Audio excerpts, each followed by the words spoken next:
Kama jirani yako alikuja kwa bahati mbaya, lakini nimekuja kukuambia wewe haukuja kwa bahati mbaya. Ijapokuwa unajua ama ujui, lakini nataka nikwambie asubuhi ya leo kuna hatima ambayo Mungu ameiweka ndani mwako.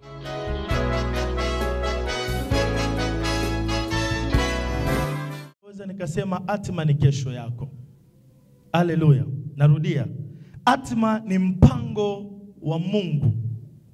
Ni mpango na kusudi la Mungu kwa watoto wake waliotungwa muda mrefu kabla ya sisi kuzaliwa. Tuko pamoja? Haleluya. Nilikuwa nasema kwa lugha tena nyepesi, hatima maana yake ni kesho yako. Hatima ni maisha yako ya kesho. Hatima ni kitu unachokitarajia kesho. Hatima ni kitu unachopanga kukifanya kesho. Hatima ni kitu unachokitarajia kukipata kesho. Hiyo inaitwa hatima. Sasa kabla wewe hujazaliwa, kabla wewe hujaja katika ulimwengu huu, ndipo tukienda katika Biblia mahali pamoja Mungu anasema, kabla hujazaliwa nalikujua. Kabla hujatungwa katika tumbo la mama yako nalikuchagua. Na siku kuchagua tu, anasema pia ninakuwazia mawazo yaliyo mema. Ina maana mimi na wewe tulivyokuwa katika matumbo ya mama yetu, mpendwa, kuna hatima ambayo tulikuwa tumeibeba. Wakati unatumbwa, kama Daudi anavyosema katika Zaburi, umenitunga katika tumbo la mama yangu kwa namna ambayo siwezi kuieleza, kwa namna ambayo siwezi kuitafsiri. Lakini wakati ulipotungwa katika tumbo la mama yako, mpendwa, haukuja duniani kwa bahati mbaya. Na nataka niseme asubuhi ya leo, kama wewe ulikuja kwa bahati mbaya, lakini nataka nikwambie mimi sikuja kwa bahati mbaya duniani.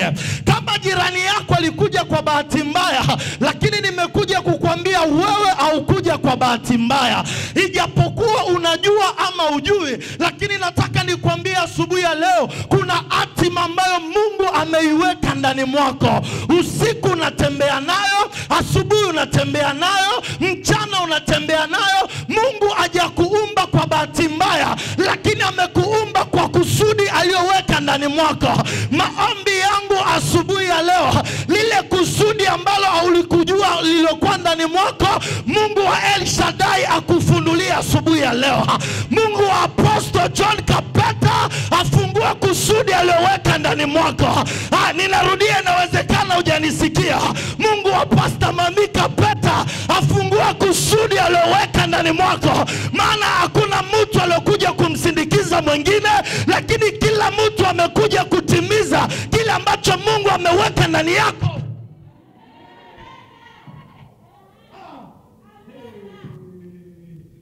Bwana Yesu asifiwe. Bwana Yesu asifiwe.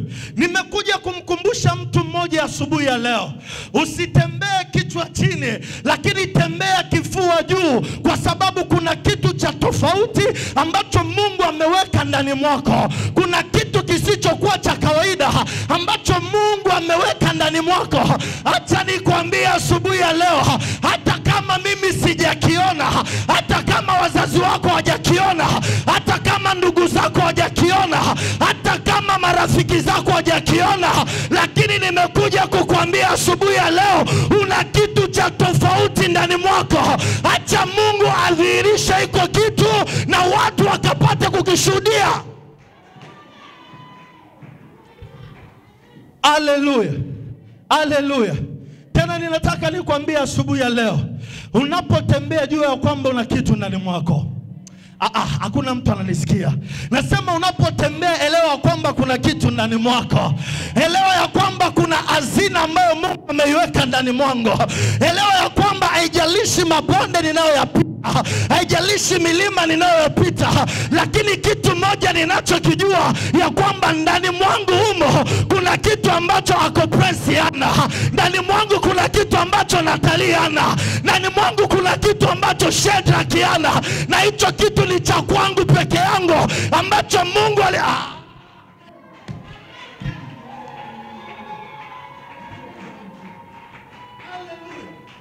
Haleluya. Sasa kwa nini unataka kutembea kwa kulingana na mwingine? Kwa nini unataka kutembea kwa kufanana na mwingine?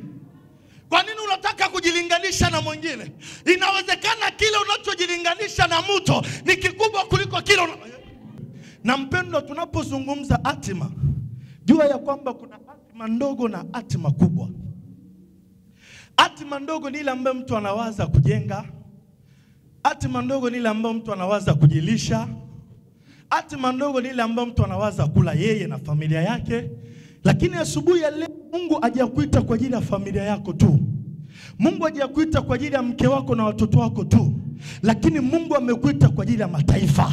Ndio maana namwambia Abrahamu, toka katika nyumba ya baba yako. Maana ukiwa katika nyumba ya baba yako utawaza baba yako, utawaza mama yako. Lakini mimi Mungu nimekuita ili uwe wa mataifa. Ndio maana tumesoma asubuhi kwenye Sunday school. Mungu anamwambia Abrahamu, simama, anza kuangalia, na mipaka yote unayoiona nimekupatia wewe. Hatima iliyo kubwa ni ile hatima ambayo inakunufaisha wewe, inanufaisha na jamii uliokuwa nayo. Hatima kubwa ni ile ambayo wewe unafaidika na watu wa nje wanafaidika. Hatima kubwa ni ile inayotoka nje ya nyumba yako. Hatima kubwa ni ile inayotoka nje ya kabila lako. Hatima kubwa ni ile inayotoka nje ya taifa lako na kwenda mambo mbali. Bwana Yesu asifiwe. Na kila mtu ambaye ameumbwa, kila mtu ameumbwa kwa ajili ya nafasi yake. Nikupe mfano wa mtu ambaye kati ya watu ambao wamekuwa na hatima kubwa na ikawa faida kwa ajili ya wengine. Haleluya. Mpendwa, tumesoma katika kitabu cha Nehemia. Na nataka nikuambie kitu kimoja. Mtu yoyote aliyebeba hatima, au mtu yoyote ambaye ana hatima, upende usipende, vita vitakuwa rafiki yako. Mtu yoyote ambaye amebeba kusudi la Mungu, mtu yoyote ambaye anatembea na kitu cha tofauti kwa Mungu, vita kamwe haviwezi vikamwacha. Vita kamwe haviwezi vikaenda mbali na wewe.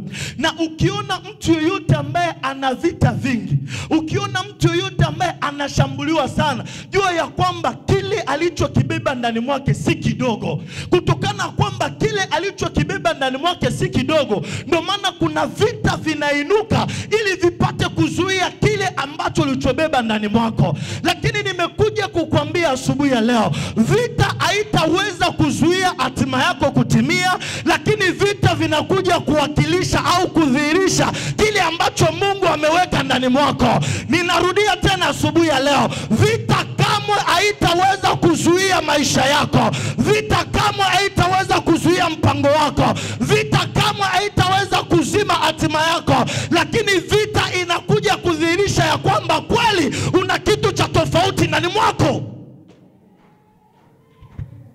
Haleluya.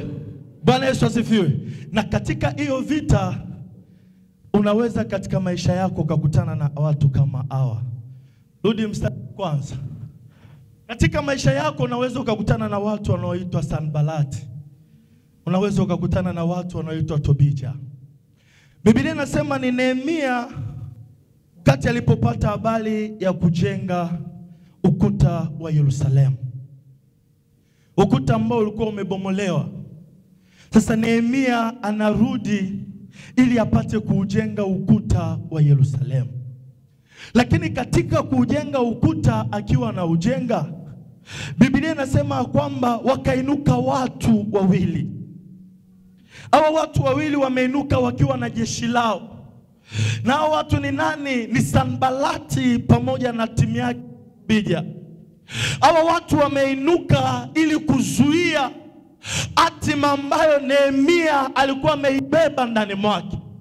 Wameinuka hawa watu ili kumzuia Nehemia ashindwe kupiga hatua na kile ambacho alichokifanya. Biblia inasema lakini ikawa Sanbalati aliposikia ya kwamba tulikuwa tukijenga ukuta, akaghadhabika na uchungu. Wakati Nehemia amesimama kwa ajili ya kuanza kujenga ukuta, wakati Nehemia amesimama ili apate kutembea kulingana na hatima iliyokuwa ndani mwake, Biblia inasema kwamba na inashuhudia ya kwamba Tobija akasimama, na alivyosimama Biblia inasema akaghadhabika. na uchungu ndani mwake. Ni kweli kuna watu wakituona tunafanikiwa, mpendo, wanakuchukia pasipokuwa na sababu. Nehemia akugombana na mtu, Nehemia akuwa shida na mtu, lakini amekuja kujenga kitu ambacho kimebomolewa. Amekuja kujenga kitu ambacho adui alikipinga, lakini katika kufanya kwake mazuri kuna watu wakaumia. Kumbe kuna watu wanapenda kukuona ukilia, kuna watu wanapenda kukuona ukiombaomba, kuna watu wanapenda kukuona ukiteseka. Mpendo, ninafungua mabano kukwambia, unapopitia mateso usilie katikati ya watu. Nenda chumbani kwako, jifungie, ulie usiku na mchana, lakini ukitoka nje tembea kwa furaha. Maana kuna watu wanataka kukuona ukilia, ndio furaha yao. Kuna watu wanataka kukuona ukiwa na mateso, ndio furaha yao. Kuna watu wanataka kukuona ukiwa unakosa, wao ndio wanafurahi. Haleluya. Wakati ulipokuwa hauna, hakuna mtu aliyekuwa anakuangalia. Nehemia wakati alipokuwa anafanya kazi, hakuna mtu aliyekuwa anamwangalia, lakini alipochukua maamuzi ya kwenda kujenga, watu wakainuka. Wakati nilipokuwa sina, hakuna mtu alikuwa ananisogelea. Wakati nilipokuwa ninaonekana siko kama mtu, hakuna mtu aliyeweza kuniangalia. Lakini wakati nuru yangu ilipoanza kung'aa, kuna watu wengine wanasimama. Mulikuwa wapi wakati nilipokuwa ninakosa? Mulikuwa wapi wakati nilipokuwa nalala njaa? Mulikuwa wapi wakati nilipokuwa natafuta kazi? Mulikuwa wapi wakati biashara yangu ilipokuwa ndogo? Leo inaanza kukua, chuki yako inatokea wapi?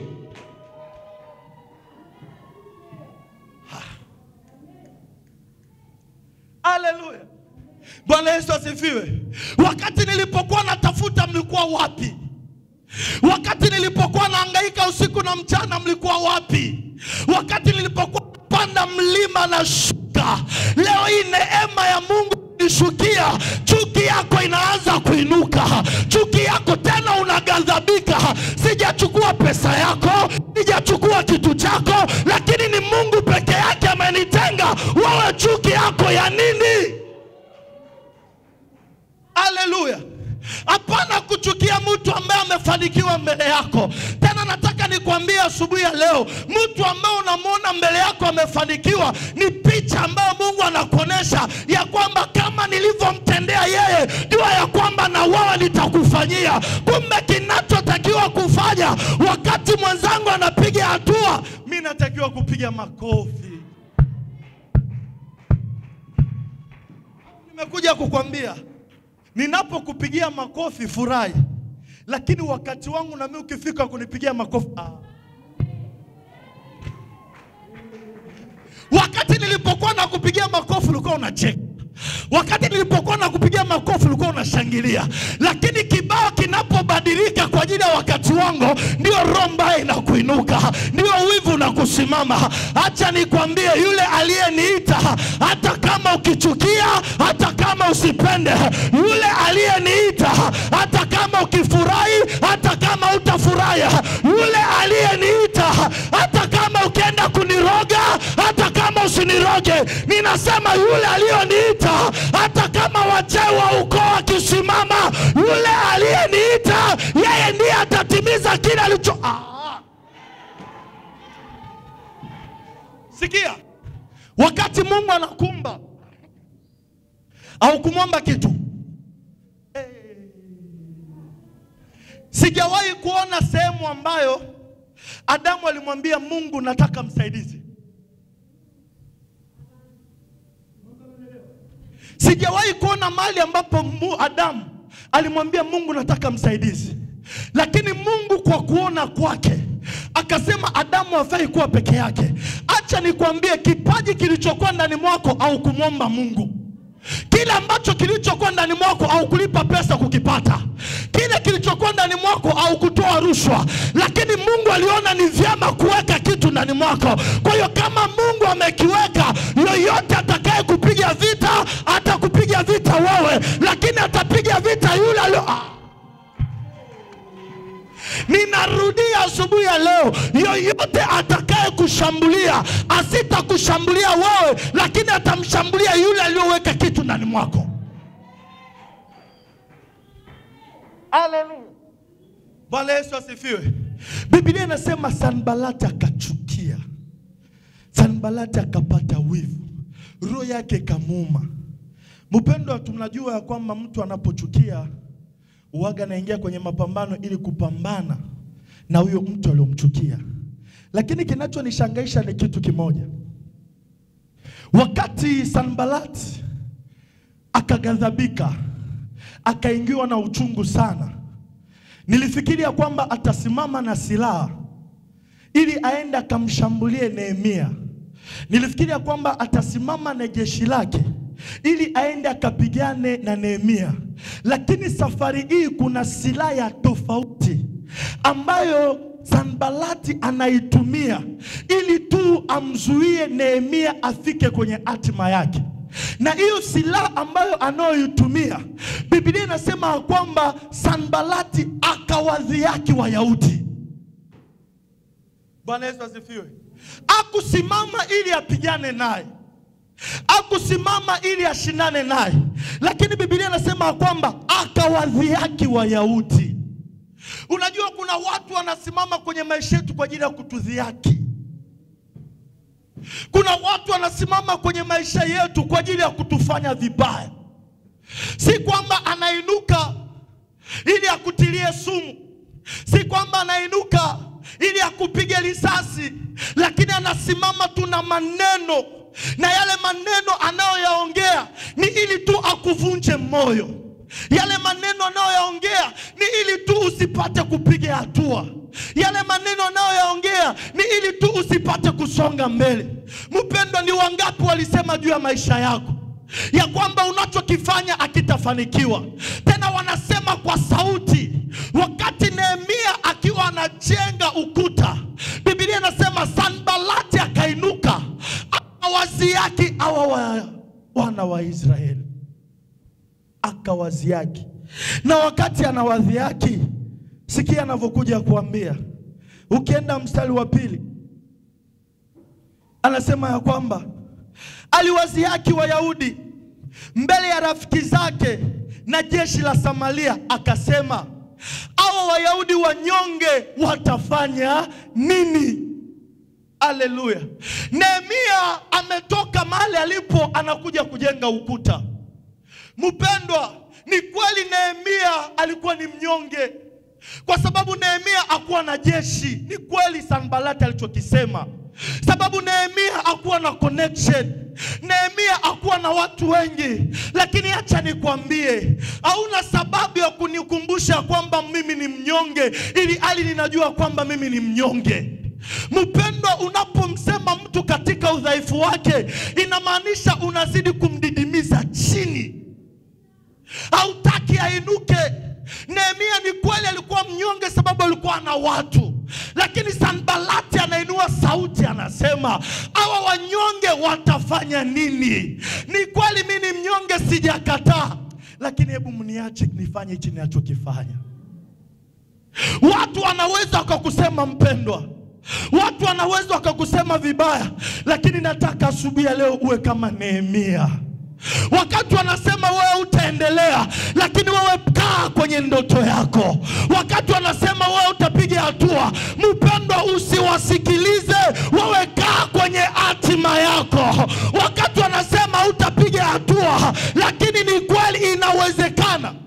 Na ninafungua mabano ili nipate kukwambia, ukitaka kwenda mbali na Mungu, funga macho yako, fungua macho yako ya kiroho.